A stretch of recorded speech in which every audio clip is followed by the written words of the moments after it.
Bueno, buenas tardes. Muchas gracias a todos por acompañarnos esta tarde en esta jornada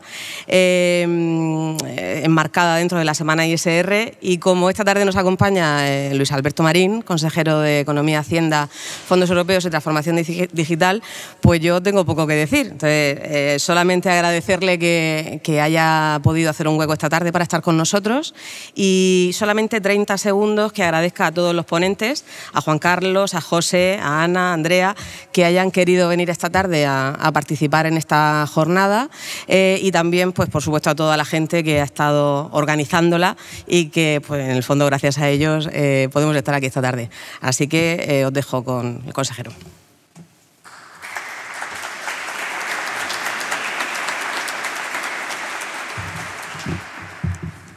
Oye, muy bien. Muchas gracias. Muy buenas tardes.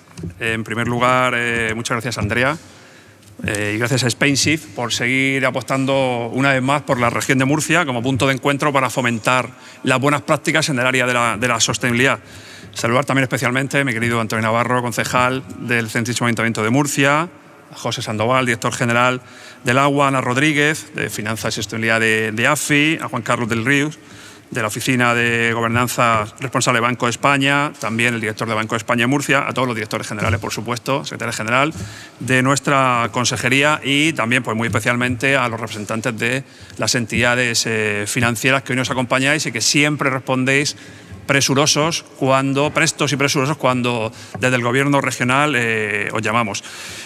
Bueno, permitidme que os dé las gracias, como decía, en nombre del Gobierno regional, por asistir a esta jornada enmarcada dentro de la Semana de Inversión Sostenible y Responsable, que hace escala en Murcia por cuarto año consecutivo, en este sitio que todos conocéis. Los que venís de fuera no sé si habéis estado, pero estamos en el centro neurálgico de Murcia, en nuestro querido casino, y un lugar, pues, desde luego, perfecto para lo que aquí vamos a hablar. Porque vamos a hablar de sostenibilidad, vamos a hablar de eficiencia y vamos a hablar de algo que es absolutamente un recurso que es absolutamente estratégico para nuestra región, como es el agua. Para nosotros, bien lo sabéis todos, es norma común, es algo ya bastante a lo que estamos bastante acostumbrados a convivir con la escasez hídrica. No es casualidad que seamos el país del mundo que mayor aprovechamiento de aguas urbanas tiene, por encima de Israel, ni que hayan venido más de 14 delegaciones internacionales a Murcia a conocer cómo gestionamos el agua. ¿Somos más listos que nadie? Sí, también, pero aparte es que la necesidad agudiza el ingenio. Y, claro, nosotros llevamos en sequía los últimos, no sé, 40 años o más. Por tanto, somos unos verdaderos especialistas en la gestión hídrica. Eso ha hecho, pues, que seamos líderes en, como decía, en reutilización, en eficiencia de riego y en aplicación tecnológica, en eficiencia tecnológica aplicada a la gestión del agua. Y ahí estamos utilizando una serie de interesantes herramientas de inteligencia artificial aplicado a todas las técnicas de riego, ¿no? Pero no quiero hacerle spoiler a José Sandoval, al director general del agua, no quiero reventarle su intervención. Y sí quería centrarme en la sostenibilidad. Bueno, para nosotros, para el Gobierno regional, yo tengo escuchaba ahora la presentación de la directora general del ICREF y tengo el orgullo de decir que la colaboración con AFI pues la pude empezar cuando yo era director del ICREF.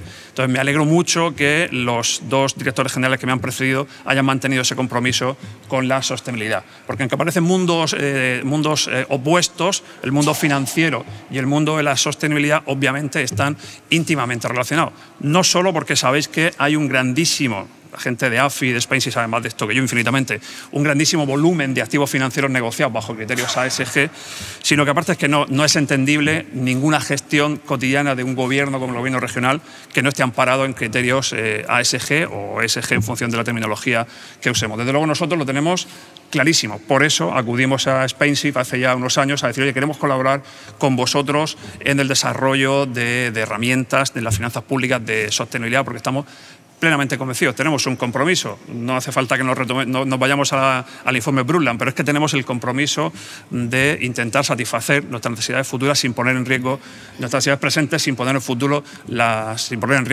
necesidades futuras. Por lo tanto, estamos plenamente convencidos que solamente cualquier ámbito de actuación pública solamente es entendible bajo criterios ambientales, sociales y de gobernanza. Y así vamos a seguir haciéndolo, porque nosotros tenemos claro que la sostenibilidad es una inversión, no es un coste.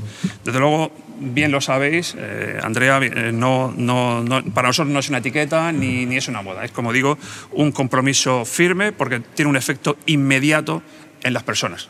Tenemos la obligación, como decía, de asegurar las necesidades de las generaciones futuras. Y eso, desde luego, desde el Gobierno regional vamos a seguir haciéndolo.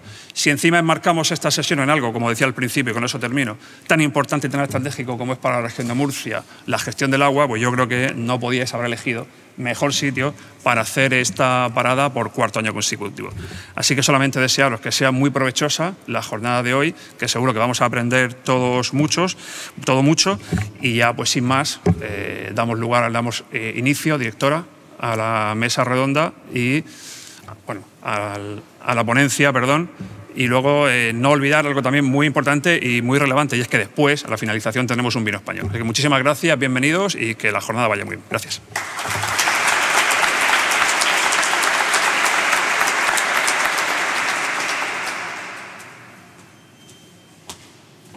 Pues bueno, pues muchas gracias, consejero. Yo simplemente os voy a introducir en el agua, aunque suene así un poco brusco, pero bueno, es que es un caso de éxito, ¿no? ¿Y por qué no lo vamos a decir?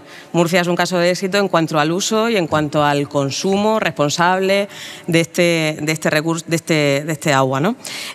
Para ello nos acompaña José Sandoval, es director general del agua, de la Consejería de Agua, Agricultura, Ganadería y Pesca de la región de Murcia.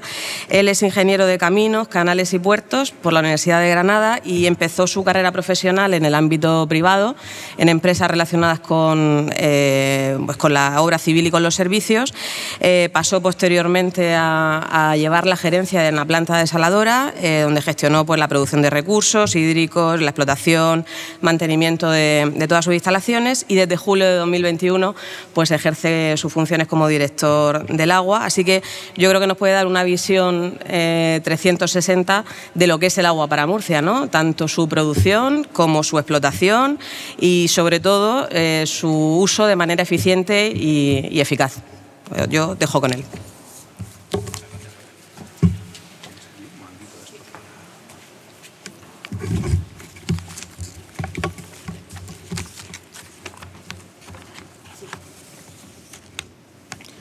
Esto lo que habrá que ver es si esto...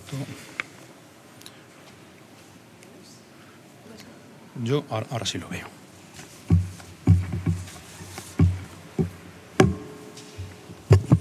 Sí. Muchas gracias, Ana. Muchísimas gracias por la invitación. Buenas tardes a todos. Muchísimas gracias a SpainShift, a vosotros del ICREF, por permitirnos participar a la Dirección General del Agua en esta jornada ISR, en esta semana ISR 2025, en el que pues, bueno, vamos a tener la oportunidad de compartir con todos ustedes cómo la región de Murcia ha convertido lo que viene siendo una limitación estructural de manera tradicional, los últimos 40, 50 años históricamente, en una enorme fortaleza, ¿no? Yo lo que les quiero presentar es un modelo de éxito en la gestión de este recurso tan escaso que nosotros en la región de Murcia pues, se ha construido con mucho esfuerzo, partiendo pues, principio de una visión de innovación, de anticipación, por supuesto de colaboración y también de visión de futuro, ¿no? El modelo que tenemos en la región de Murcia, ahora lo explicaré de forma sucinta, nos garantiza disponer de un recurso hídrico en una zona que es tremendamente árida, pero no solamente disponer de él, sino también, lo decía el consejero en su intervención inicial, convertirlo en un recurso estratégico, ¿no? Tanto desde el punto de vista medioambiental, pero también desde el punto de vista financiero, ¿no? Como punto de partida, me imagino que todos lo conocerán, pero sí me gustaría comentar brevemente qué es la región de Murcia, ¿no? La región de Murcia, como imagino todos ustedes conocerán, tiene 11.500 kilómetros cuadrados, tiene 45 municipios y 1,6 millones de habitantes. ¿Qué le pasa a la región de Murcia? Pues que la región de Murcia está situada en la zona más seca, no de España, la zona más seca de Europa. Nosotros tenemos una precipitación media anual que se sitúa en los 300 milímetros, pero es que si nos vamos al año 2024, que acabamos de cerrar, escasamente hemos llegado a los 200 milímetros. Si contrastamos esto con la media nacional son unos 650 milímetros, la media de la Unión Europea está en el entorno de 750. Por lo tanto, entenderán que estamos en una zona tremendamente tensionada en ese sentido y, por tanto, la presión sobre los recursos hídricos es constante, ¿no? ¿Qué ha hecho la región de Murcia en esa circunstancia? Pues lejos de resignarse, lo que ha hecho la región de Murcia es abordar el desafío que se nos plantea desde el punto de vista de la planificación y la visión estratégica, ¿no? La premisa ha sido muy clara, ¿no? Y repito otra vez la idea: si tenemos un recurso que es escaso, vamos a tratarlo como lo que es, como un bien estratégico y que es fundamental para nuestro desarrollo por cuanto es tremendamente valioso, ¿no? En esa línea, la política hídrica regional se viene alineando con los criterios de sostenibilidad técnica, económica, también, por supuesto, medioambiental, y eso pues, nos ha derivado en soluciones que tienen un valor añadido tremendamente alto y que, por tanto, pues, son, entendemos, muy atractivas para el sector financiero. Si hablamos del modelo murciano, el modelo que aquí es un modelo de éxito, la hoja de ruta que viene planteando el Gobierno combina dos ideas, ¿no? Por un lado, la planificación hidrológica con la inversión, por supuesto, continuada, y todo ello dentro de un modelo de gobernanza que es colaborativa, ¿no? Y a mí me gusta destacar siempre dos grandes pilares que son los que sustentan, de alguna manera, nuestro modelo de éxito, ¿no? Por un lado, tenemos el modelo de reutilización de agua residual, que es una cosa en la que somos absolutamente pioneros en Europa. Nosotros en la región de Murcia, ahora hablaré de esto de una manera un poco más detenida, pero nosotros en la región de Murcia venimos reutilizando el 98% del agua que tratamos en nuestras plantas depuradoras. Eso es una cifra que no tiene equivalente en Europa. En España estamos en el entorno, la media nacional está en el entorno del 11%, a nivel europeo ni siquiera se llega al 3% de reutilización de agua residual procedente del ciclo urbano. Eso responde además a una estrategia que está consolidada, no es algo casual. Esto es una visión de muchos años, una estrategia muy trabajada en la región de Murcia que nos ha permitido alcanzar esas cifras de reutilización. El otro gran pilar que sustenta nuestro modelo de éxito es ser tremendamente eficientes con el agua de regadío. Nosotros tenemos en la región de Murcia el 85% de la superficie que gestionan nuestras comunidades de regantes están dotadas no solo de un sistema de riego localizado, sino que además pues contamos con un alto índice de automatización que nos permite gestionar el recurso con una eficiencia altísima, con unas pérdidas muy pequeñas. Tenemos comunidades de regantes con pérdidas por debajo del 5%, ¿no? Y esto, pues, al final, pues, lo que hace es convertir a la región de Murcia en un modelo de resiliencia hídrica, por un lado, pero también de eficiencia operativa en la gestión de los recursos hídricos.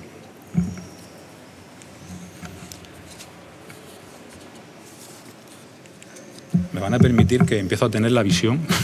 Creo que pasa la diapositiva, ¿verdad? Sí, ¿no?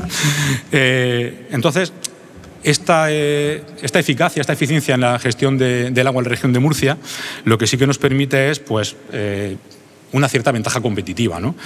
Nosotros hemos sabido convertir esa necesidad, esa escasez, en una enorme oportunidad, en una virtud, en una fortaleza, ¿no?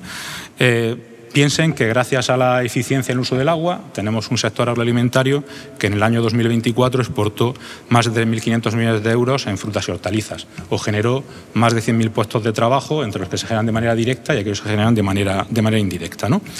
Y además, como tenemos un suministro relativamente estable en términos de recurso hídrico, pues eso nos garantiza tener cadenas de valor que son muy fiables y que además eso es lo que de alguna manera nos demanda el mercado global, ¿no? Nosotros, los fondos de inversión que vienen a la región de Murcia están muy orientados a economía sostenible y circular y eso se lo aportamos en la región de Murcia, ¿no?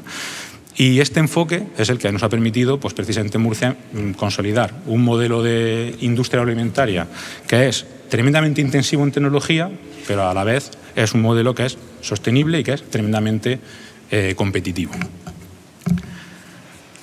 Y si me permiten, me pararé de forma un poco más detenida en los dos pilares que les comentaba que sustentan nuestro modelo de éxito, ¿no? Uno de ellos es la reutilización de agua, que como les decía, es algo en lo que la región de Murcia es realmente singular por los porcentajes de reutilización que tenemos, ¿no? La región de Murcia tiene hoy 100 plantas depuradoras, 56 estaciones de bombeo que están asociadas a esas plantas depuradoras y eso lo que nos permite es pues, que la virtual totalidad del agua de origen urbano que tratamos en la región de Murcia la podemos reutilizar poniendo a disposición de diferentes usos, fundamentalmente el uso agrícola, ¿no? También a otros usos urbanos o usos recreativos, como puede ser riego de campos de golf, pero fundamentalmente el uso agrícola, ¿no? Piensen que nosotros en Murcia lo primero que hacemos es que le damos servicio de depuración al 99,3% de la población. Esta cifra tampoco tiene ningún paralelismo dentro de España. La virtual totalidad de la población de la región de Murcia está conectada a un sistema de saneamiento que lleva sus aguas a una planta depuradora. Y además nosotros tenemos la oportunidad de tratar esas aguas de una manera muy eficiente y conseguir que esas aguas sean reutilizables, cumpliendo toda la normativa sectorial de aplicación, con absolutas garantías de calidad, cumpliendo el reglamento de reutilización europeo y, sobre todo, teniendo en cuenta que eso lo que nos permite es entregarle a los usuarios de regadío entre 110 y 120 hectómetros cúbicos al año en función del agua que los ayuntamientos nos mandan a las depuradoras. Y eso es el 15% del agua que utilizamos para regadío en la región de Murcia. Es un valor realmente alto, ¿no? Como les decía, de un agua totalmente tratada, con la trazabilidad absoluta, máxima garantía de uso en este caso para el agricultor. Y eso, pues, es una infraestructura, es una realidad que ya está instalada, conocemos bien la tecnología y este campo en la región de Murcia pues, está listo para inversiones a cualquier escala, ¿no? Una cosa que a mí me gusta remarcar sobre la reutilización es que a veces, a mí el primero, hacemos mucho hincapié en que tenemos la tecnología, que somos punta de lanza, pero miren, la tecnología se compra.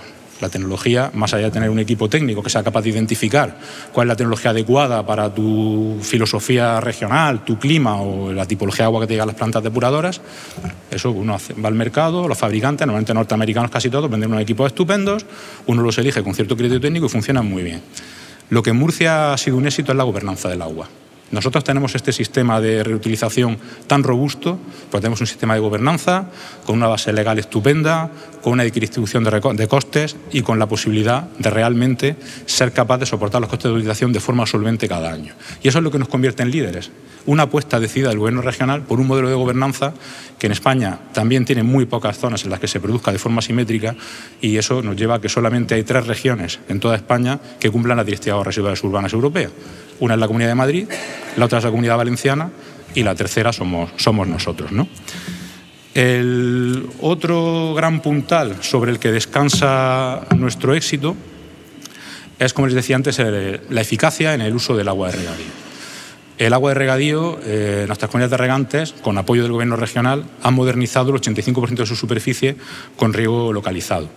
Pero no solo el riego localizado per se, que consigue regar gota a gota cada planta con la cantidad de fertilizante necesaria, sino que además se ha desplegado una importante red de sensores, estaciones meteorológicas, contadores digitales, escadas, que lo que permite es controlar en tiempo real cómo está la red de riego. Eso nos lleva a aplicar modelos predictivos, inteligencia artificial, anticipar la necesidad, ajustar las dotaciones de agua, en definitiva, apoyar la decisión al usuario para que consuma la mínima agua posible, ¿no? ¿Y por qué es importante modernizar el regadío? Porque, miren, me imagino que también normalmente todos siempre tenemos una conciencia grande de la importancia de ser eficientes en el uso de agua urbana, en nuestras casas. Constantemente vemos campañas de concienciación de las que lanzan los propios ayuntamientos. Recordamos que tenemos que ser muy eficientes en el uso urbano del agua. Pero también tengan en cuenta que de cada 10 metros cúbicos de agua que se consumen en el conjunto de la nación, 8 metros cúbicos se consumen en regadío y 2 metros cúbicos se consumen en el ciclo urbano de agua, es decir, hogares e industria. Por lo tanto, lógicamente, si queremos tener un ahorro efectivo en términos de volumen del agua que consumimos, parece razonable centrar los esfuerzos sobre el 80% del agua que consumimos, no sobre el 20%. Los ayuntamientos, esto es un tema que lo tienen ampliamente superado, ya tienen redes tremendamente eficientes. El reto para nosotros es ser eficientes en el regadío, que, como digo, es el gran consumidor de agua, no solamente en Murcia, sino en el conjunto de la nación, ¿no? Yo creo que estos proyectos tecnológicos son los que tienen que servir de base para que haya colaboración entre la empresa pública y la empresa privada y al final pues nosotros manejamos la Dirección General del Agua y DASA Futuro, pues como puede ser una plataforma regional de información de agua que asegure interoperabilidad entre los diferentes agentes del sector y además pues que sepa para atraer por un lado a las empresas tecnológicas, que aquí son tremendamente importantes, y también a las empresas financieras que puedan estar interesadas en esto que ahora se llama el Smart Water Management, en este término anglosajón, ¿no?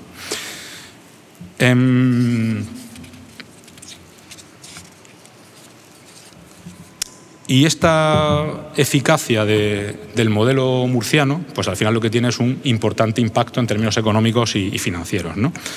Porque la garantía de suministro lo que hace al final es reducir el riesgo para las inversiones. Está asegurando el suministro, está minimizando la volatilidad y mejora el cumplimiento de los criterios también ASG, ESG, nuestros de medio ambiente, sociales y de gobernanza, ¿no? Que ahora mismo están en boga y son algo que tenemos todos en la cabeza cuando hacemos cualquier tipo de actividad. Y nuestros activos en la región de Murcia, tanto los hidráulicos como los agrarios, son activos que son tremendamente bancables porque son trazables y porque tienen un impacto positivo en esos indicadores ambientales, ¿no? Esto al final pues crea un entorno que yo creo que es bastante favorable pues para poder canalizar la inversión en infraestructuras sostenibles, energías limpias, transformación agroalimentaria o servicios tecnológicos asociados al agua. Y la verdad es que yo en la región de Murcia, consejero, tanto la banca como las aseguradoras ya están bastante activas, ¿no? Esto lo sabéis vosotros mejor que nosotros en este ecosistema, ¿no? Además, pues como les decía, gracias a esta certeza, a esta certidumbre, esta estabilidad hídrica, le estamos dando una importante certeza al sector financiero. Y también aquí pues la apuesta de sentido por la industria agroalimentaria es muy clara, ¿no? Es una parte muy importante de nuestro sector, mueve grandes cifras, mueve grandes operaciones y representa sin duda uno de los pilares económicos que tenemos dentro del sureste español, no solamente en la región de Murcia, sino pues también en la provincia de Alicante y una parte importante de la provincia de Almería. Y precisamente pues el tener esta necesidad de ser eficientes en el uso del agua, lo que nos permite en Murcia es que siempre tenemos activos proyectos que son aptos para abordar este tipo de financiación sostenible, ¿no? Si nombramos algunos ejemplos, pueden ser las automatizaciones de redes que impulse de los ayuntamientos o las construcciones de balsas para almacenamiento que lanzamos desde la comunidad autónoma o las comunidades de regantes, las plantas fotovoltaicas para el autoconsumo, la inversión en agua regenerada o, como les comentaba antes, la incorporación de inteligencia artificial a la gestión del uso del agua, que como digo nos está dando grandes resultados a la hora de ser más eficientes en la gestión del recurso que es muy escaso, ¿no? Los proyectos que nosotros lanzamos de aquí todos están alineados con la filosofía que tiene la Unión Europea en ese sentido y eso pues facilita tremendamente su financiación, ya sea a través de los fondos europeos o a través de capital privado que pueda tener compromisos ASG, ESG. ¿Cómo se alinea todo esto con el sector financiero? ¿Cómo se pueden buscar estas alianzas, ¿no?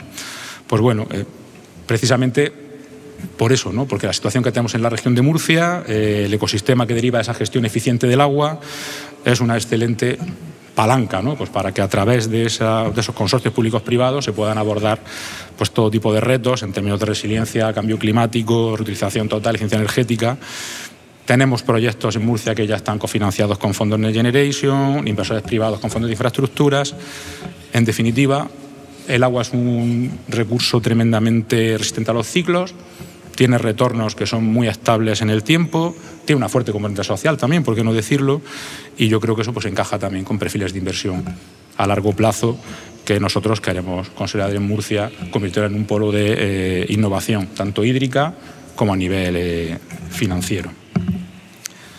No quiero alargarme muchísimo más, pero sí remarcar que la región de Murcia ha demostrado que incluso en los entornos más hostiles, desde el punto de vista climático, se puede avanzar hacia un modelo de gestión hídrica que es perfectamente sostenible, ¿no?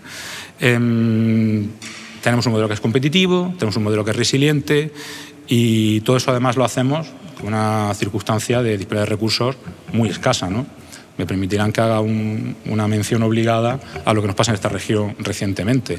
Nos enfrentamos constantemente a cómo se nos niegan recursos convencionales que nos pueden hacer ser incluso más competitivos, pero a pesar de eso somos una región que en el mercado sus cifras están encima de la mesa y competimos con cualquier otra región a pesar de lo que nos viene ocurriendo, ¿no? Le daré una cifra para que se haga una idea de lo que pasa en España con el agua. Los recursos anuales disponibles en España para todos los usos están en el entorno de los 100.000 hectómetros cúbicos cada año. Y los planes de cuenca, que es la herramienta que dice qué agua se necesita y para qué usos, asignan un total de 30.000 hectómetros cúbicos de esos 100.000. Por lo tanto, hay 70.000 hectómetros cúbicos en España de agua que no utilizamos. Y nosotros en la región de Murcia lo que venimos pidiendo es que se nos complementen nuestros escasos recursos hídricos con 300 hectómetros cúbicos procedentes de otras cuencas. Piensen las cifras que les estoy diciendo. Estamos hablando de 300 hectómetros cúbicos sobre un remanente de 70.000 y se nos niegan. Imaginen si somos competitivos cuando se nos niega el agua a buen precio y de calidad de otras fuentes, ¿qué haríamos si ese recurso no se nos negara, ¿no? Y no es un modelo teórico. Les hablamos de una cosa que es real, que es constatable, que es medible y que además en este caso es perfectamente replicable, ¿no? Tenemos los proyectos, tenemos la experiencia, la gobernanza, el compromiso, y lo que queremos hacer es invitar al sector financiero a que forme parte de este modelo de eficacia hídrica en la región de Murcia, de la que venimos siendo líderes. Agua, sostenibilidad y rentabilidad van de la mano, y eso en la región de Murcia es una realidad, ¿no? Nada más que decirles, agradecerles su atención, animarles a que sigan colaborando con la región de Murcia, que exploren oportunidades de inversión, sumen esfuerzos en este reto global de ser eficientes en la gestión del agua, y yo pues quedo a su disposición para cualquier cuestión que les pueda surgir de forma posterior a esta jornada. Muchísimas gracias.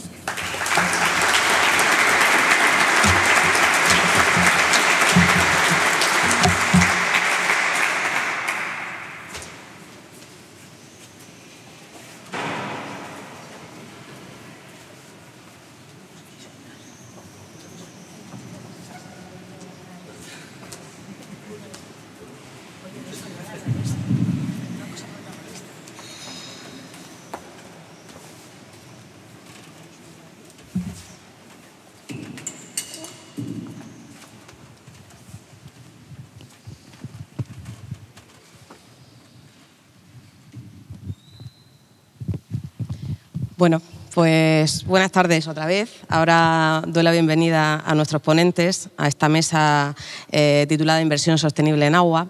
¿Y por qué este tema, no? Pues porque hablar de agua en la actualidad es hablar de un tema crítico, y lo que pretendemos en esta mesa es abordar un poco cómo se está gestionando ese desafío, si lo podemos llamar de esa forma, a través de tres perspectivas diferentes, ¿no? De finanzas públicas, de sostenibilidad y de gobernanza financiera. Creo que lo han dicho el consejero en su intervención, también lo ha dicho José en su charla. El agua es un reto, es futuro, y por tanto es importante la conexión de todos los actores, pues para sentar esas bases que van a intervenir en el proceso para conseguir nuestro reto, ¿no? Tenemos tres magníficos ponentes. Yo creo que nos van a aportar puntos de vista muy complementarios, y como ahora veréis, pues cuentan con un extensísimo currículum que yo, para no fallar, voy a leer directamente.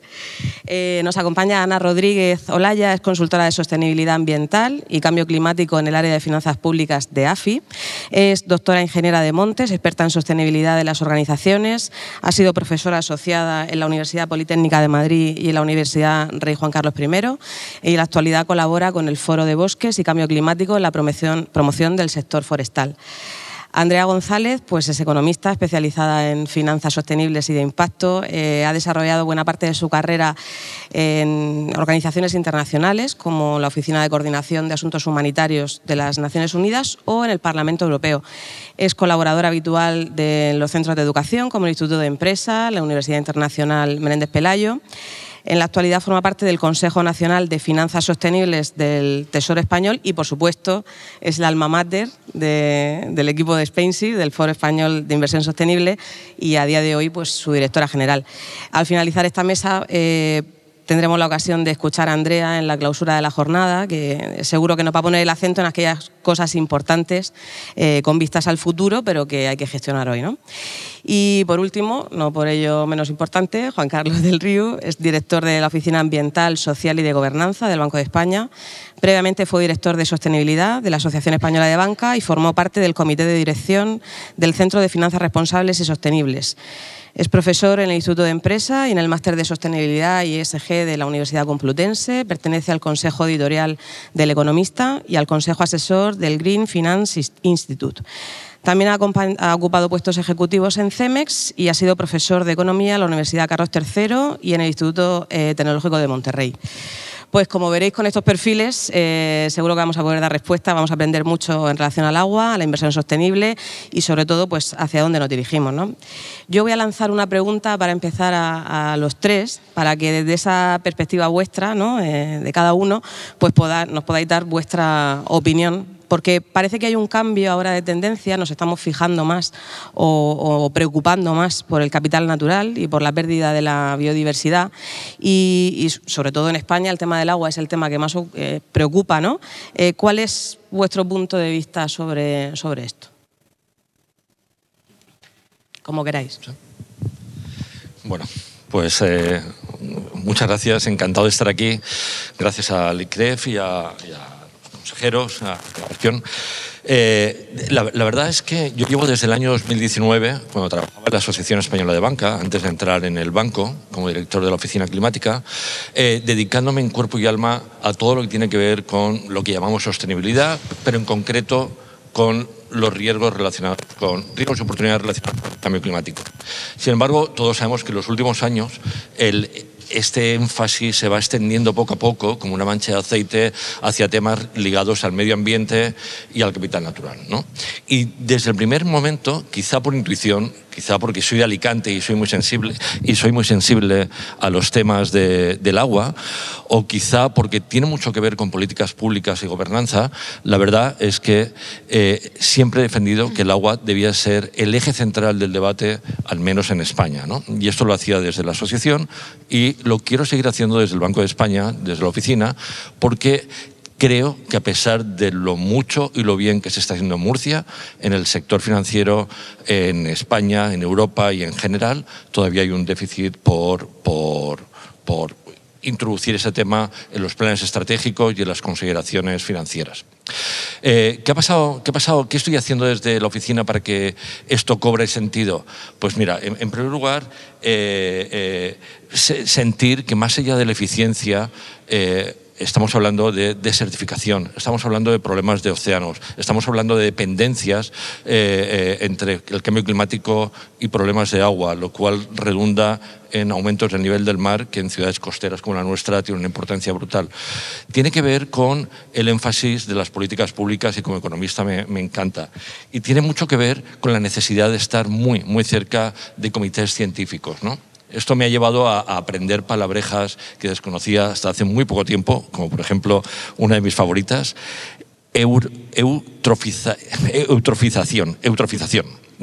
Pero no solamente esa, sino nitritos, cianobacterias tóxicas y su derivada en microcistinas, que son componentes bacteriológicos que normalmente se utilizan en guerras químicas. Bueno, pues todo esto está en nuestro entorno, todo esto está en nuestros acuíferos, todo esto está en el agua embalsada, estos problemas se están multiplicando por 20 en los últimos 50 años. Bueno, todo esto es lo que me lleva a pensar que el agua es un tema central que no puede ser ajeno al debate público ni al debate del Banco de España. Y si a esto le añadimos problemas de desertificación, problemas de nivel de mar, aumentos del nivel de mar, etcétera, pues creo que esto es más que suficiente para justificar por qué el agua, aunque yo no sea un experto en ese tema, se convierte para mí en el eje central de la oficina, y ahora explicaré posteriormente qué podemos hacer desde el Banco de España para que esto cobre un interés relevante. Muchísimas gracias, Ana, y gracias también a Juan Carlos y a Ana de nuevo por acudir a esta llamada. Yo voy a intentar trasladaros un poco el sentir de lo que vemos a la hora de evaluar el mercado español de inversión sostenible respecto a este tema en concreto. Y es cierto que venimos de unos años que estábamos abrumados por la urgencia climática y, de hecho, tanto desde el punto de vista de política pública como de reacción de los participantes del mercado financiero, la respuesta era eminentemente climática. ¿Tiene sentido que ahora estemos con el ojo más puesto en el agua porque es, digamos, la vertical de biodiversidad que más comparte con cambio climático, que más entrelazada y enrevesados están los temas, ¿no? No se puede actuar en uno sin afectar al otro, pero también es cierto que esto viene acompañado tanto a nivel micro de los particulares como macro de las empresas, de que estamos dejando de percibir como abundantes recursos que no lo son y que antes sí percibíamos como abundantes. Véase la energía, véase en este caso el agua. Yo soy de Santander, entonces me admira todo lo que veo en otras regiones en cuanto a la gestión, porque el norte de España realmente esto no lo tiene en el centro, en las políticas públicas. De hecho, no está ni a nivel micro señalizado aquí y allá. Pero sí que desde el punto de vista de la inversión, pues bueno, los datos que se arrojan de España como país con unos ratios de estrés hídrico para 2040 son de los peores a nivel mundial, no solamente a nivel europeo, ¿no?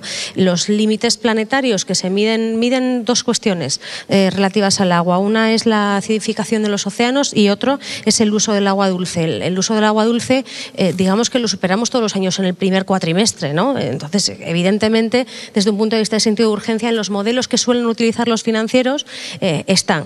Los financieros lo primero que hacen a la hora de incorporar esto en su estrategia es dividir agua dulce de agua salada, ¿no? Porque los riesgos financieros derivados de una cosa o de la otra también difieren. En el caso de agua dulce, pues los riesgos son en cuanto a modelos productivos muy expuestos, por ejemplo, a sequía. En el caso de agua salada tiene que ver con acidificación, subida del nivel del mar, pesca, transporte marítimo. Bueno, son riesgos distintos que además se rigen con marcos regulatorios diferentes, ¿no? Desde el punto de vista de invertir en oportunidades y invertir en las soluciones, no tanto la prevención de riesgos, también el sector cambia mucho, las soluciones cambian mucho, pero hay menos producto en el que poder explorar todavía. A nivel general, aproximadamente el 40% de las inversiones sostenibles que se generan en España excluyen alguna cuestión que sea perjudicial para la gestión del agua. El ejemplo clásico aquí es el fracking, ¿no? Que bueno, de alguna manera le impone unas sustancias químicas notablemente nocivas tanto a agua superficial como agua subterránea. Y luego, en la parte de invertir en soluciones, aproximadamente la mitad de los fondos que se autodenominan gestionados con criterios ASG o sostenibles incluyen algunas mediciones o indicadores relacionados con el agua, pero muy relacionados con la gestión del agua y con la economía azul, entendida como la entiende la Comisión Europea, con actividades económicas relacionadas con los océanos, los mares y las costas, ¿no? Ejemplos. Saneamiento, alcantarillado, pesca y acuicultura sostenible, descarbonización del transporte marítimo, turismo sostenible. Entonces, bueno, pues la parte de soluciones, sobre todo soluciones público-privadas, todavía no vemos un gran reflejo a nivel de los grandes fondos de inversión, tanto mercado público como mercado privado, que esto lo estén incorporando masivamente, como sí algunas cuestiones climáticas. Bueno, gracias por la invitación y bueno, para mí es un placer estar con vosotros. Creo que, bueno, pues a ver si soy capaz de estar a la altura. Desde nuestro punto de vista, y bueno, yo como formación de base, para mí el agua siempre ha sido como muy natural el hecho de que tenía que ser estratégico, porque de hecho toda la formación que hacemos en el ámbito forestal, el agua siempre es un recurso limitado, es un recurso esencial para la mayoría de las actividades que se desarrollan a través de ese sector y además como regulador de ese recurso que se va a necesitar para luego otras actividades, ¿no? Además, siempre lo hemos visto como un recurso tanto estratégico que debería de integrarse dentro desde esas políticas o gestión administrativa, porque la verdad es que no se puede entender desde otra manera. O sea, es que realmente es un recurso natural que siempre lo hemos considerado como, bueno, pues como ilimitado, que era totalmente renovable, y nos estamos dando cuenta de que no, que además forma parte de un ciclo hidrológico, que eso es muy importante también para tenerlo en cuenta y también para desarrollar esas estrategias regionales que se necesitan para poder gestionarlo, ¿no? Cada vez se está teniendo más en cuenta todo este conocimiento porque es básico para desarrollar esas estrategias que se están desarrollando, concretamente en el norte, aunque haya agua en España. Ya también se está gestionando porque aunque no es la escasez, pero sí a lo mejor otro tipo de dificultades que bueno, pues que se están enfrentando y que a lo mejor ahora, bueno, pues esas cantidades están disminuyendo y por lo tanto, claro, afecta y hay que mirar hacia el futuro, ¿no? Entonces, realmente eso es fundamental tener eso en cuenta. Luego, además, es que afecta muchísimo a todo tipo de actividades, tanto humanas como industriales, o sea, la agricultura, que la que se ha mencionado aquí, pero también para todos los procesos industriales es esencial tener ese recurso como materia prima para poder realizar las actividades en el sector agroindustrial o agroalimentario. Es fundamental para poder desarrollar su propia actividad y también, evidentemente, pues para la convivencia, bueno, pues para el bienestar de la sociedad, porque realmente pues necesitamos agua para vivir y, lógicamente, hay que garantizarla que esté en unas calidades adecuadas, pues para que efectivamente pues se garantice la salud de las personas, ¿no?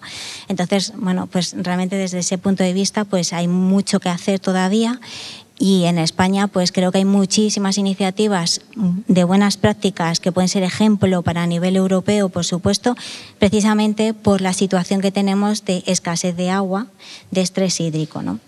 Y ya por mencionar, es que ha salido esta semana la Unión Europea también tiene en cuenta el recurso hídrico como relevante para ese futuro, para convertir a Europa en esa Europa competitiva que se está buscando. Y de hecho ha hecho una serie de recomendaciones en base a distintos grandes bloques. Uno de ellos, evidentemente, son las políticas, que hay que cambiarlas, la normativa, que hay que adaptarla a los nuevos tiempos, el sector industrial. Y a mí hay una frase que me encanta que dice que el agua, pues es la sangre para poder desarrollar. O sea, ¿y eso por qué es? Porque es fuente de vida. O sea, puede ser muy simple, pero es la verdad. Entonces, partiendo de esa base, pues a partir de ahí todo es, todo es un camino a recorrer, yo creo que bastante bonito. Bueno, muchas gracias. Yo quería retomar un poco lo que ha dicho Juan Carlos, porque se ha quedado ahí un poco a medio camino en decir las razones, ¿no?, por las que la oficina ESG que dirige ha tomado el agua como eje principal, tanto en la oficina del Banco de España como incluso con el Banco Central Europeo. No sé si nos puedes hablar un poco más en detalle de eso que has avanzado antes. Claro. Encantado además porque yo creo que para ligarlo con lo que he dicho antes el director general, creo que hay dos formas o tres formas de entender el problema del agua. El primero es en la gestión de políticas públicas y la gobernanza, algo que cuando se ciñe al perímetro de una región se puede hacer muy bien, como se hace en Murcia, o muy mal, como se hace en otras regiones. Desde luego, cuando hay interconexiones entre regiones, las políticas públicas fallan estrepitosamente, como también has dicho. La segunda forma de entenderlo es como la necesidad de resolver un problema que en España es más acuciante que en otros lugares. Pero hay una tercera dimensión, que es el riesgo económico y el riesgo financiero, porque es indudable que las sequías, las inundaciones o la contaminación del agua generan o tienen el potencial de generar menor crecimiento económico, un menor crecimiento de la productividad e incluso una mayor inestabilidad del sector financiero. ¿Y por qué?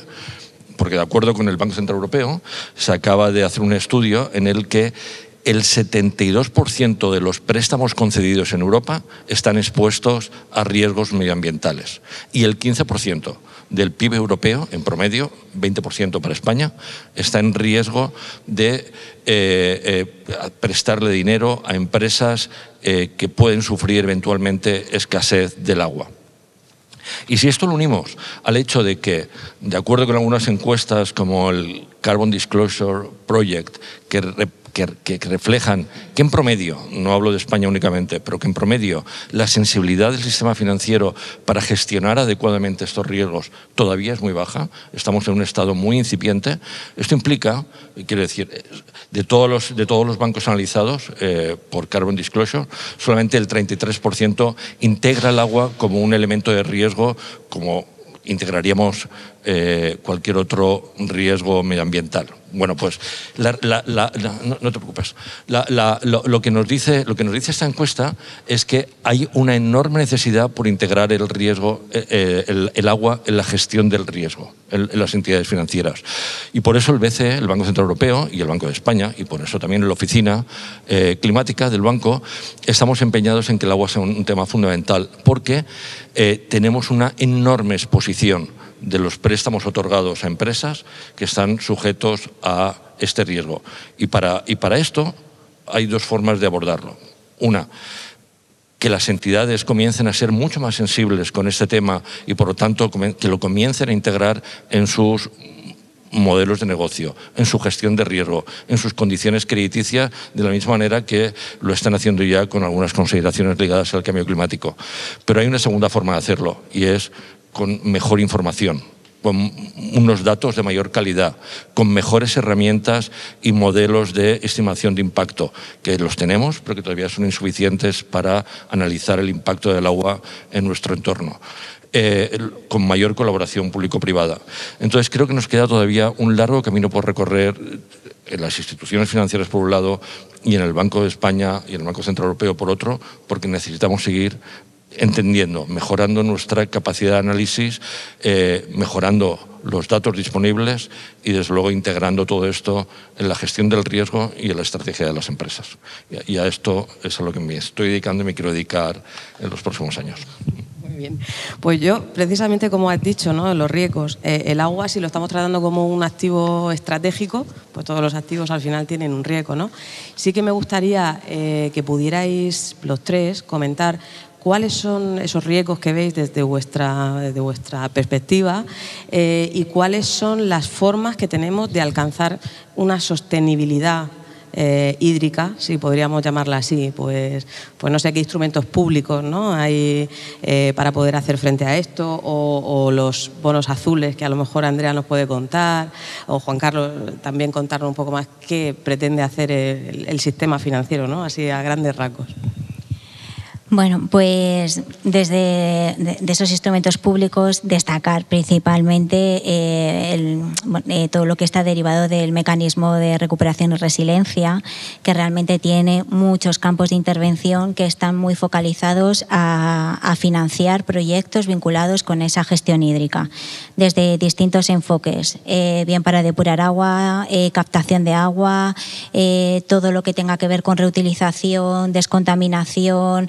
Ya lo tienen todo totalmente definido. También, por otro lado, pues para poder prevenir los riesgos, evidentemente, hay también campos de intervención que están vinculados a riesgos para las inundaciones, porque claro, tienen luego sus consecuencias, aparte de que, bueno, ya lo sabemos todos porque hemos tenido, por desgracia, un evento de estas características.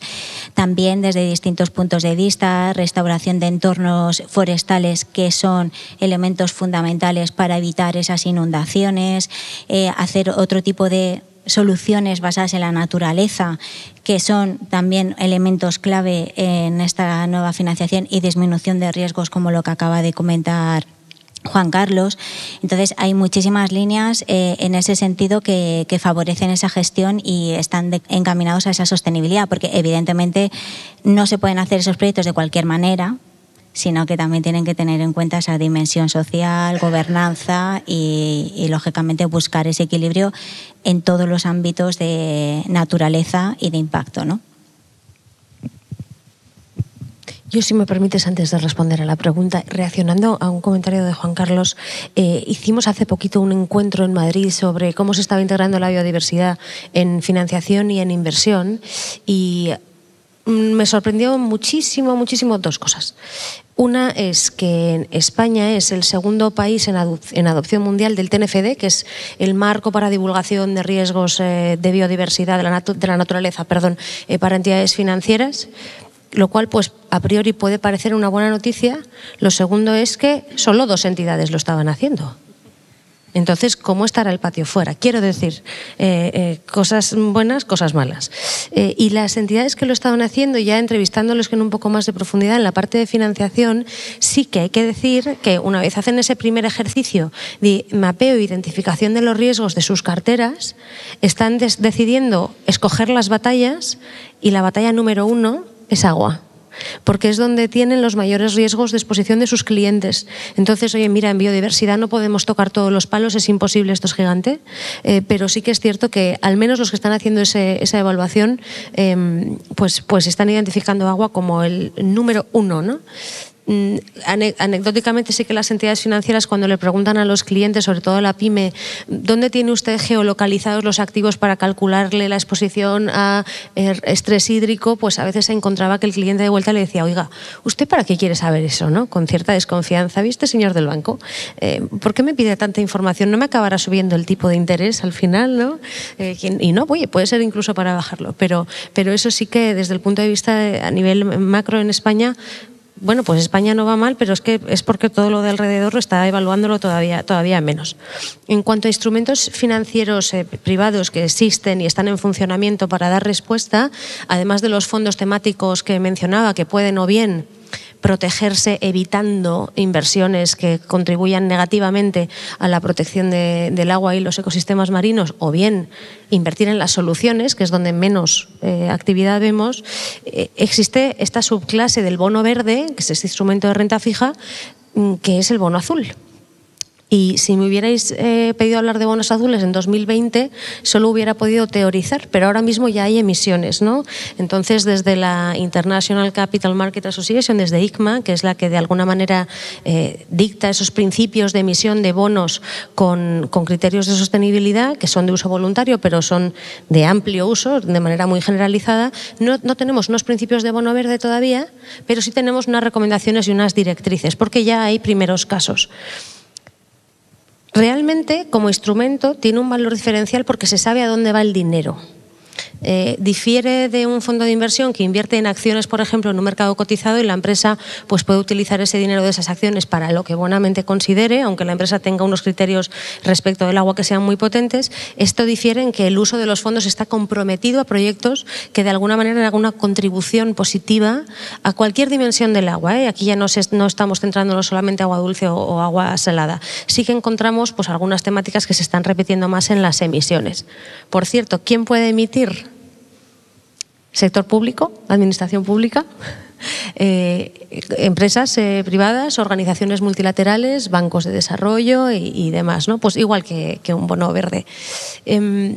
Además de esto, sí que es cierto que España pues, tiene algunos frentes abiertos que de querer emitir alguna región española o gobierno español un bono azul, pues evidentemente pasarían por financiar la transición de la agricultura y cuestiones de regadío, desalinización, incluso atraer negocios como el enfriamiento o el uso de agua salada para enfriamiento. Bueno, pues los frentes que se conocen muy bien en la Comunidad de Murcia, pero sí que yo quería mencionar algunos de los casos que conocemos, alguno más particular y otro menos. Las Islas Seychelles, las primeras en emitir, muy centradas en pesca sostenible, acuicultura sostenible y turismo sostenible. El Banco de China, no Banco Público de China, esto es un banco comercial muy centrado en tratamiento de aguas urbanas y en uso industrial de agua, tanto dulce como salada, y además penalizando mucho el uso de agua dulce, oye, que también tiene sentido, ¿no? El Banco Interamericano de Desarrollo lo saca en colaboración con Costa Rica para promocionar economía circular vinculada a la economía azul, o sea, todo lo que tiene que ver con evitar contaminación de plásticos en los océanos y reutilización de productos o de bienes que en el ciclo de vida tienen una huella hídrica bastante elevada. Y por último diría el caso de Colombia, que es un bono público pero centrado en exclusivamente biodiversidad acuática. Entonces pues ha sido un bono emitido como bono azul. No con esto digo que haya prisa, pero no tenemos ninguno europeo, ¿no? Porque no va a ser España tal vez el territorio donde primero se dé esto, y además, pues bueno, en conversaciones con, por ejemplo, el Instituto de Crédito Oficial y demás, pues es un tema recurrente y por el que sabemos que hay bastante interés. Ojalá. Pero ese es un poco el punto al que me refiero, ¿no? Mientras que estos casos que mencionas son ejemplares y algunos casos envidiables, en donde han participado bancos españoles, de hecho, en Colombia, en BBVA, son casos casi anecdóticos que no tienen ningún impacto en España, y sin embargo en España el agua es el principal riesgo medioambiental que sufrimos, ¿no? Entonces de verdad creo que estamos en una etapa, me lo puedo imaginar, a pesar del problemón que tenemos en España, no solamente por sequías o las inundaciones como la Dana, y lo que más me preocupa por la contaminación, creo que estamos en un estado relativamente incipiente. Y eso es lo que más me preocupa, ¿no? Me suena que estamos en el año 2019-20, cuando hablábamos del cambio climático como un riesgo que teníamos que considerar. Se crearon expectativas supervisoras, se hicieron stress test para las entidades financieras, se marcó toda una regulación exhaustiva y a veces muy intromisiva sobre la necesidad de divulgar por parte de las empresas, y 5 años después, nos guste o no nos guste, nos quejemos o no nos quejemos, el debate ya da un salto. Ya todo el mundo entiende que el cambio climático está aquí, hay que divulgarlo, hay que tomar acción, y nos podremos quejar de la exigencia regulatoria, pero avanzamos. En el agua tengo la sensación de que no estamos en ese punto. Y por eso creo que es tan importante sesiones como esta, ¿no? En donde sirve para sensibilizar, sirve para divulgar y sirve para poner de manifiesto que este es un tema en España tan importante como lo es el cambio climático en general, ¿no? Y algunos estudios que hemos hecho en el Banco de España en los últimos 3 o 4 años relacionados con el agua ponen de manifiesto algunas cosas importantísimas, ¿no? La primera es que todas las estimaciones que hemos hecho sobre el impacto económico o el impacto financiero en términos de oferta de crédito, se han quedado cortos. Todos. Teníamos una evaluación, una estimación de cuál sería el riesgo de hipotecas garantizadas sobre riesgos de inundación y pensamos que del portafolio analizado es el 2,7% y con la DANA ¡pum!, esta cifra se ha quedado por los suelos. Hemos hecho un análisis sobre episodios de sequías, de ola y de calor y que no tendría un impacto significativo sobre el sistema financiero y sabemos que hoy en día esto es uno de los principales riesgos. Sabemos que la aridez en España ha crecido un 29% en los últimos 30 años y que regiones como Canarias, Valencia, Alicante, Murcia, sufren cerca de un 20% de su territorio. Bueno, pues el impacto de la aridificación, de la desertificación, es que implica un menor volumen de crédito a todas las empresas que conviven en ese entorno. De la misma manera que sabemos que los incendios forestales, que están muy ligados a la desertificación, también imponen un menor volumen de crédito para todas aquellas empresas afectadas en el entorno de los incendios. Y esto es algo que sufrimos todos los años y de forma cada vez más recurrente. Y por último, la contaminación, ¿no? En donde un caso ejemplar del Banco de España es el análisis que hizo sobre, hace unos años, sobre la contaminación del Mar Menor, justo por culpa de este exceso de nitratos en la Manga y la proliferación de algas dañinas y tóxicas y el impacto sobre el precio de las viviendas durante ese año y los dos siguientes implicó una reducción del 40% del precio de la vivienda en ese entorno, comparado con el precio de las viviendas en zonas cercanas. Imaginaros la implicación que podría tener esto para el sistema financiero si de repente el 40% del balance de un banco se deteriora por culpa de un problema de contaminación en una zona particular de España o en general casi en cualquier zona, porque como decía al principio, la mayor parte de los problemas relacionados con el agua están ligados con la contaminación. Y casi todos los embalses y acuíferos han sufrido un aumento de nitratos que es 20 veces superior al que había hace 30 o 40 años. Bueno, pues esos son riesgos que hay que comenzar a considerar, hay que comenzar a integrarlos en nuestra gestión del riesgo, hay que comenzar también a capturar las oportunidades, porque esto significan inversiones en adaptación, inversiones de mejora. Entonces, esta combinación de oportunidad y riesgo creo que es en lo que tenemos que seguir trabajando para que el agua se convierta en un elemento tan importante como lo ha sido el cambio climático en los últimos 3, 4, 5 años en España, ¿no? Y los bancos y creo que hace falta integrar muchas cosas, ¿no? Por ejemplo, hace falta integrar este riesgo en el pricing de los productos, cosa que todavía no hacemos. Estamos, en definitiva, y lo dejo aquí, creo que estamos en un estado incipiente del debate y por eso de verdad me felicito y me encanta estar aquí porque ese es un paso más para que podamos avanzar con la misma fuerza que hemos hecho en otros debates con mucho éxito. Sí, bueno, pues por lo menos ese es el objetivo, ¿no?, que persigue esta jornada, por lo menos intentar acercar o sensibilizar con estos conceptos y con esta situación que ahora mismo se vive, ¿no? Yo quería preguntarle a Andrea, porque hemos pasado un poco por encima del marco regulatorio y sí que me gustaría saber las previsiones europeas en la taxonomía de finanzas sostenibles o en la directiva sobre información corporativa, ¿qué es lo que está por venir en relación al agua? Esta pregunta en este momento, se ríe Juan Carlos, esta pregunta es que todo lo que diga puede ser susceptible de cambiar radicalmente en los próximos meses, ¿no? Para bien o para mal, no te lo nunca sabe. No te lo tomamos en cuenta. Exacto. Pero bueno, con toda la cautela, porque estamos en un proceso que mi vaticinio, y no sé si estarán mis compañeros de mesa de acuerdo, es que vamos a tener todavía 1 año y medio por delante de repensar, renegociar hasta dónde llegan las obligaciones de transparencia y de divulgación de sostenibilidad a nivel corporativo y en las inversiones en Europa. Entonces, pues bueno, todo lo que diga, pues eso, con pinzas de aquí a 1 año y medio y con permiso de la propuesta de simplificación ómnibus, ¿no? En primer lugar, las obligaciones que hay, y esto lo tengo que decir cada vez que hablo del marco regulatorio, son de divulgación.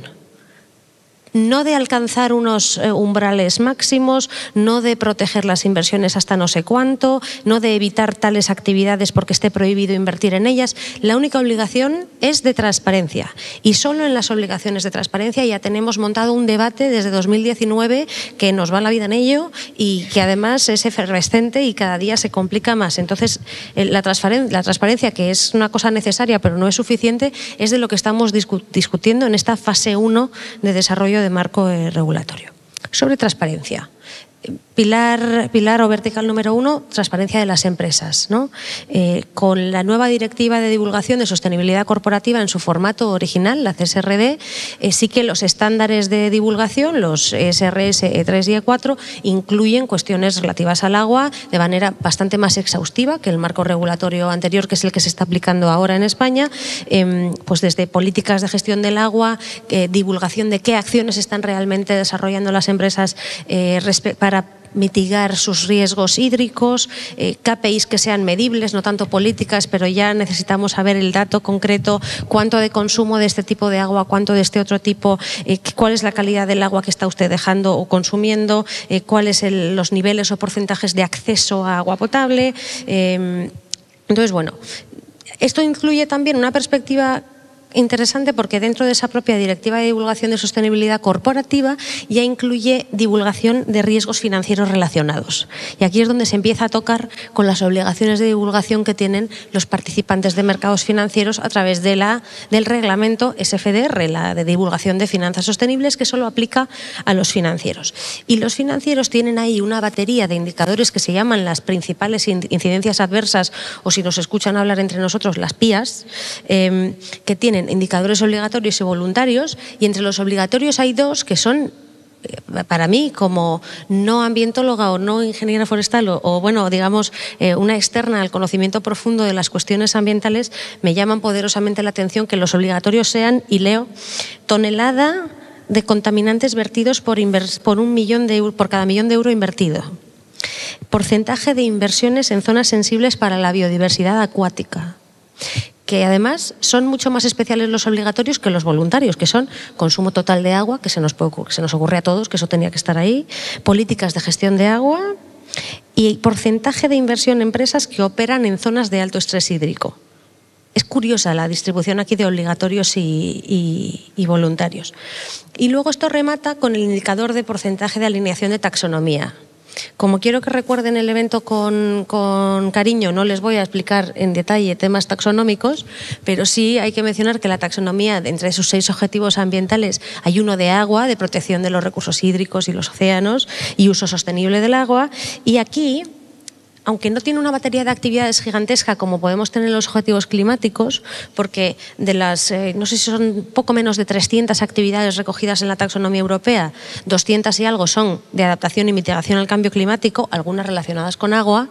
En el objetivo específico de agua, pues tenemos gestión sostenible de agricultura, construcción de infraestructuras costeras sostenibles, turismo sostenible relacionado con el agua, desalinización con fuentes de energía renovables, desalinización o desalación. Hoy he tenido una conversación con la RAE y yo apasionante sobre cuál era el término más apropiado, ¿no?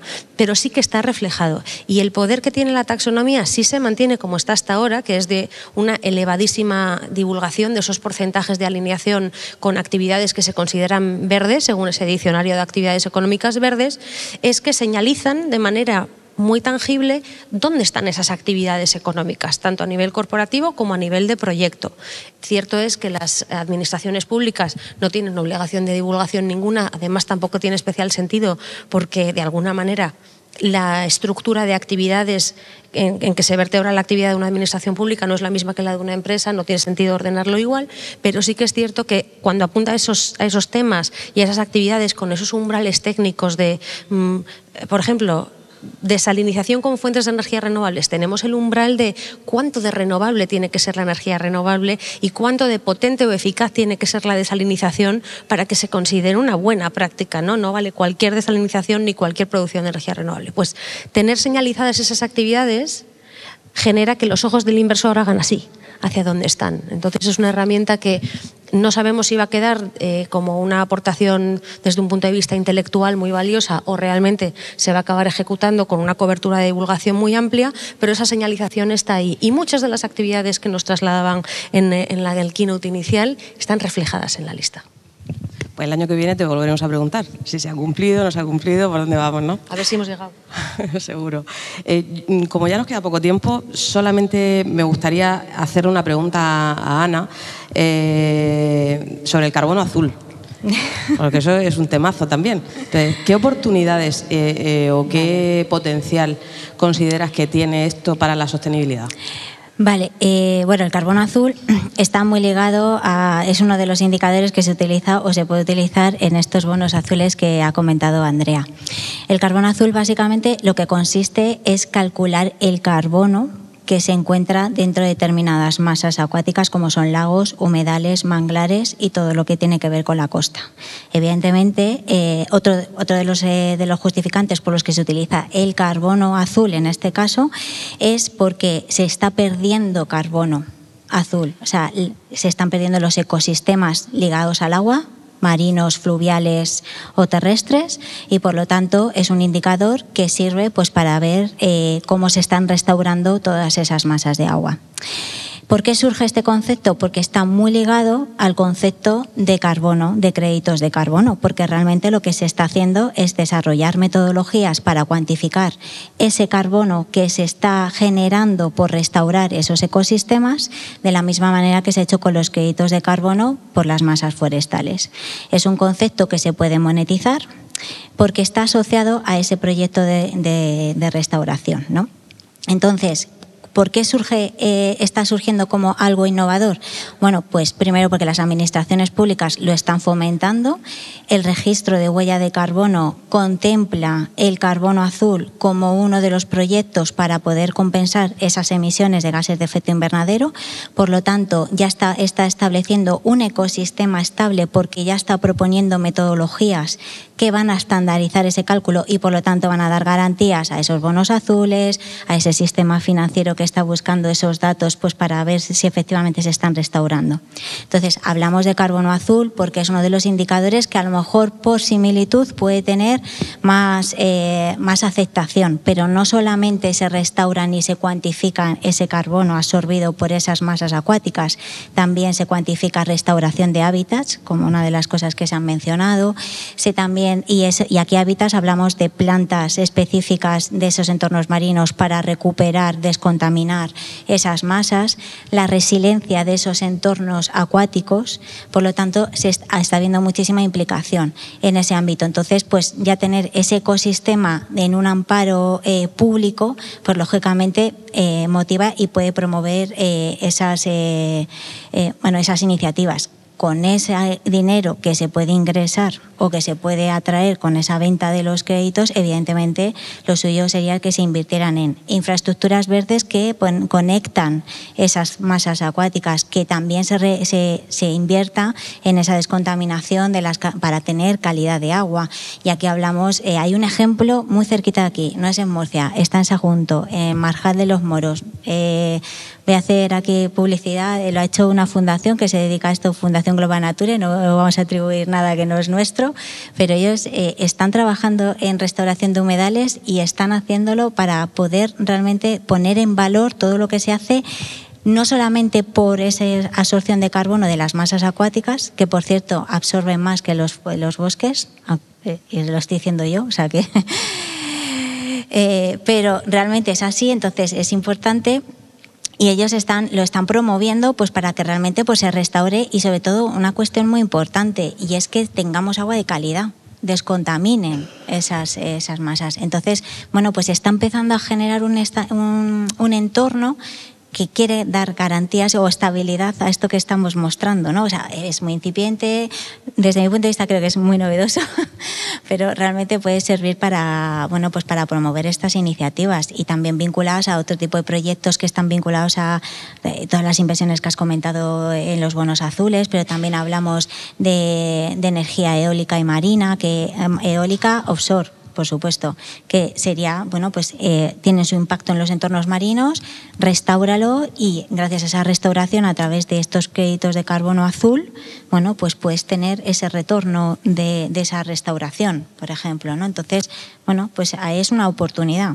Sé que es un poco ahí, pues es disruptiva, pero bueno, creo que está, vamos, yo creo que es un elemento esencial, pues bueno, pues para dar ejemplo, ¿no? Y bueno, que se inventen o que se desarrollen otras iniciativas que realmente sigan este camino de restauración del agua y de poner el agua, yo creo que en el sitio en el que se merece, que es, creo que, por no decir igual de importante que el cambio climático. Muchas gracias, Ana. Pues nos queda ya poquísimo tiempo porque Andrea también tiene que concluir. Yo solamente me gustaría decir que la impresión que a mí me queda de hoy, ¿no?, es que necesitamos más sensibilidad ante este recurso que es escaso, que cada vez somos más conscientes de que es escaso, ¿no? Que el agua, bueno, si queremos que tener agua en el futuro, tenemos que trabajar desde ya. Tenemos muchos retos por delante, tanto a nivel financiero como a nivel medioambiental, como en todos los aspectos, ¿no?, que ya hemos visto que todo tiene que interrelacionarse para conseguir el objetivo final. No sé si vosotros, a modo de resumen, queréis decir alguna frase, de algún deseo, alguna idea en un minuto. No os dejo más. Me encantará, porque igual que el Gobierno ha lanzado una cosa que se llama el Libro Verde, que es el Plan Nacional de Finanzas Sostenibles, me encantaría y sueño con que haga un libro azul y poder trabajar, como estamos trabajando Andrea, yo y otras entidades, en promover el cambio climático y con el libro azul promover una mejor calidad del agua.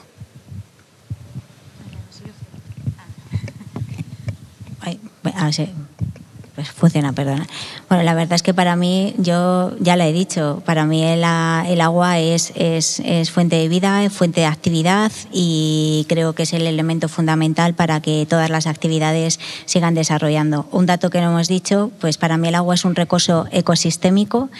Eco viene de ecológico, por lo tanto de natural, y sistémico es porque cualquier disrupción, cambio que se produzca en ese sistema, concretamente en el acuático, va a influir en los sistemas que están aledaños. Y uno de ellos, por ejemplo, es el financiero. Por lo tanto, hay que tratar el recurso desde esa perspectiva, como lo que es un recurso ecosistémico y también y que ofrece un servicio ecosistémico, evidentemente. Yo solo puedo decir que desde SpainShift somos unos afortunados totales de tener una mesa con estas tres verticales entre las que no me cuento, ¿no? Pero el conocimiento técnico de la disciplina. Juan Carlos, que en el ecosistema en el que trabajamos las finanzas sostenibles somos tremendamente afortunados de tenerlo porque no hay tema en el que además no persiga una alta ambición de sostenibilidad y donde además es que traslade los objetivos y centre los temas, ¿no?, para trabajar, que en el mundo de la sostenibilidad a veces nos vamos por las ramas y no es solo una metáfora, ¿no? Y luego la colaboración con ICREF, porque que tengamos espacios de diálogo público-privados de alguna manera legitima el tema y esto como un agente aglutinador como SpainShift de Paraguas pues es de valorar, de manera que creo que este contenido nos sirve para sacarlo afuera y para ponerlo en el centro, así que estoy muy agradecida de esta multi-stakeholder mesa que está siendo muy valorada, seguro. Voy a ello.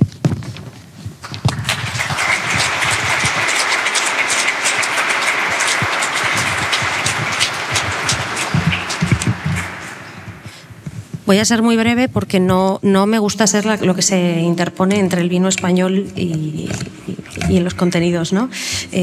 Pero bueno, sí que quisiera finalizar insistiendo en que la vocación de foros como SpainShift, como el Foro Español de Inversión y Finanzas Sostenibles, es precisamente estar donde hace falta, donde no se están haciendo cosas suficientes todavía, ¿no?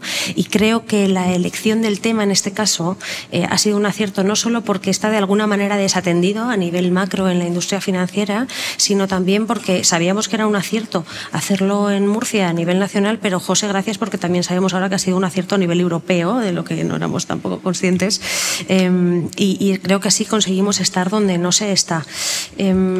Un gracias enorme al Gobierno de Murcia, a Luis Alberto, a Ana María, a Isabel, con quienes trabajamos cada vez de manera más fluida. Además está Nicolás en la sala, que también fue germen de ese inicio de la colaboración, y también de alguna manera contribuye a que estemos democratizando el acceso a estos contenidos. Y me explico. Este es el primer año, desde los 15 años de creación de la asociación, en que tenemos más eventos programados fuera de Madrid que en Madrid. Y lo digo contenta, porque centralizar excesivamente las finanzas sostenibles nos genera una cierta endogamia en la que pues parece que todo el tiempo nos estamos dando la razón los unos a los otros y discutiendo sobre cuestiones extraordinariamente sesudas, y no nos expandimos como nos tenemos que expandir. De manera que este contenido fuera de Madrid es buena noticia, y además tengo que insistir en que no se queda en esta sala el contenido. Luego es un contenido que se esparce a todas las regiones como parte de los ciclos de semana ISR, donde celebramos eventos que ahora mismo en este mes son 4 regiones, a final del año sumaremos otras 3, ¿no? O sea que es un contenido que hoy estamos en sala los que estamos para también favorecer el networking, que es importante, pero que luego esto sale, y la buena práctica murciana en cuestiones del agua sale a nivel nacional, y nos aseguraremos el equipo de que tenga una gran difusión, ¿no? Como cierre de contenido diría que, al margen de todas las evidencias que tenemos científicas sobre hacia dónde vamos, de exposición de riesgos, la elevadísima influencia que tiene la supervisión financiera en también cuál puede ser la percepción de esos riesgos y en hacer un buen ejercicio de evaluación y mitigación, la conclusión es que cuando nos ponemos a evaluar este tema, lo ponemos en el centro. Es muy posible que muchos participantes de mercados financieros todavía no hayan hecho el ejercicio de ponerse. Ha habido muchos frentes abiertos en sostenibilidad en los últimos años, y eso es algo que reconocemos. Pero esto tiene que servir para animar, y que cuando nosotros en las encuestas anuales preguntamos ¿está usted evaluando las exposiciones financieras a dependencias de riesgos ecosistémicos? La respuesta es no, sí, y si es que no, ¿cuándo plantea usted empezar a hacerlo en el futuro? ¿A 1 año, a 2 años, a 3 años? Hace 2 años era a 3 años, ya llega. Entonces, ¿no? El momento de evaluarlo. Entonces, bueno, pues sigamos enseñando estas buenas prácticas que animen a hacer esa evaluación de riesgos, porque una vez hecha, de riesgos y oportunidades, estoy segura de que se coloca automáticamente en el centro, y además con una disponibilidad de datos comparables y que vayan al grano, a lo que realmente merece la pena medir, no podremos ver más instrumentos financieros que contribuyan positivamente a las soluciones a los retos que nos plantea el agua. Y con esto creo que damos por concluido el evento. Agradecer muchísimo la presencialidad, que cada día es una cosa más singular, y nos vemos el año que viene seguro de nuevo por la región de Murcia. Gracias.